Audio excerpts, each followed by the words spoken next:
ইফতারের দাওয়াত খেতে যাচ্ছি আজকে আলামিন ভাইয়ের বাড়িতে। অনেক দিন পর ভালোবাসার মানুষরা সবাই আমরা একসাথে, আর একসাথে 2 দিন থাকবো। আজকে আমাদের ইফতারের দাওয়াত বিকাল 5:30 পার হয়ে গেছে। এত লেট করে আমরা বের হয়েছি, সবাই অলরেডি দাওয়াতের বাড়িতে পৌঁছেও গেছে, বাট আমরা মাত্র বের হলাম। দাওয়াত খেতে যেহেতু যাচ্ছি মিষ্টি তো নিতেই হবে, তাই একটা মিষ্টির দোকানে চলে আসলাম। বাট এসে দেখি পকেটে কোনো টাকাই নাই, আমার হাজবেন্ডের মানি ব্যাগে কোনো টাকাই নাই। তাই সে টাকা তুলে নিল একটা দোকান থেকে। মানে বলে না, যখন তাড়াহুড়া লাগে তখন সব দিকে সমস্যা বের হয়। এইদিকে আমার হাজবেন্ডের গেট আপ দেখে আমি তো হাসতে হাসতেই শেষ। কাঁধে একটা ব্যাগ নিছে, পাঞ্জাবি পরছে, আবার মাথায় হেলমেট, তাও হেলমেটটা আমার। ওকে দেখতে পুরাই ফানি লাগতেছে। যাই হোক, অবশেষে মিষ্টির দোকানে চলে আসলাম আর এখান থেকে 2 কেজি মিষ্টি নিয়ে নিলাম। ইফতারের সময়ের আগে আমরা পৌঁছাতে পারবো কিনা সেইটা নিয়ে টেনশন হচ্ছে এখন। তার উপর আবার যাচ্ছি বাইকে। বাইক এমনিতে আমার একটু রিস্কি মনে হয়। আমার হাজবেন্ড যে একটা টান দিছে, দেখো জাস্ট আমার অবস্থা একদম এলিয়েনের মতো লাগতেছে। আমি আমার হাজবেন্ডের কলার শক্ত করে ধরে আছি যাতে আবার পড়ে টরে না যাই। দেখো 6টা বাজতেছে অলরেডি, 6:20 ইফতার। এখন পর্যন্ত আমরা পৌঁছাতে পারলাম না। ইফতারের 5-7 মিনিট আগে আমরা গিয়ে পৌঁছালাম আলামিন ভাইয়ের বাড়িতে। সবাই অলরেডি বসে পড়ছে ইফতার করতে। আমি আর বাইরে সবার মধ্যে না গিয়ে ঘরে এসে বসে পড়লাম। যাই হোক, ইফতার টাইমের আগে এসে পৌঁছাতে পারছি, এইটাই আলহামদুলিল্লাহ। ইফতারের আইটেমে ফলমূল, সালাদ, ভাজা পোড়া সবকিছু অ্যারেঞ্জ করা হয়েছে। আর এদিকে আছে গরম গরম ভাত আর মুড়ি ঘন্ট। মাছের মাথা দিয়ে মুগ ডাল রান্না করা হয়েছে। সারাদিন আজকে প্রচুর ক্লান্তি গেছে, আর তারপর এসে সবার সাথে ইফতার করতেছি আজকে আলহামদুলিল্লাহ। এত পরিমাণে টায়ার্ড ছিলাম, আর এখানে এসে সবার সাথে দেখা হয়েছে। গল্প গুজব করতে করতে, রেস্ট করতে করতে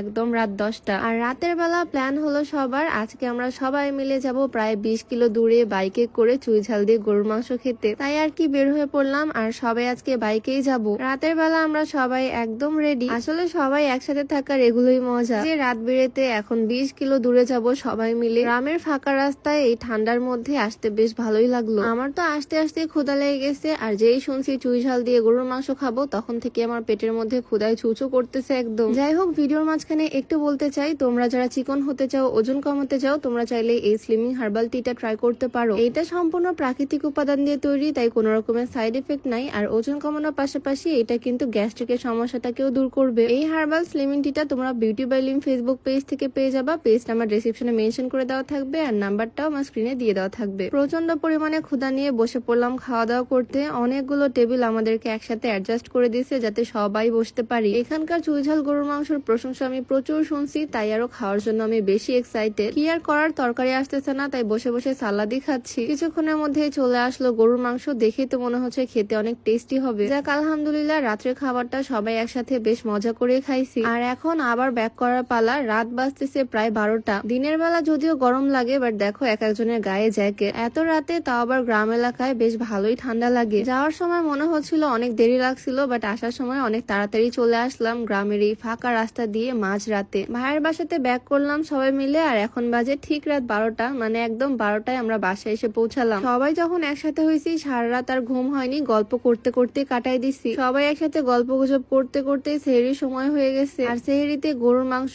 মুরগির মাংস, ডাল, ভর্তা, অনেক কিছু অ্যারেঞ্জ করছে। বলতে গেলে ভাইয়ের বাসায় আসা থেকে শুরু করে খাওয়ার উপরেই আছি। যাই হোক, আজকের ভিডিওটা এখানেই শেষ করছি, আর লং করব না। সবাই ভালো থাকো, দেখা হয়ে যাবে নতুন কোনো ভিডিওতে। সবাইকে আল্লাহ হাফেজ।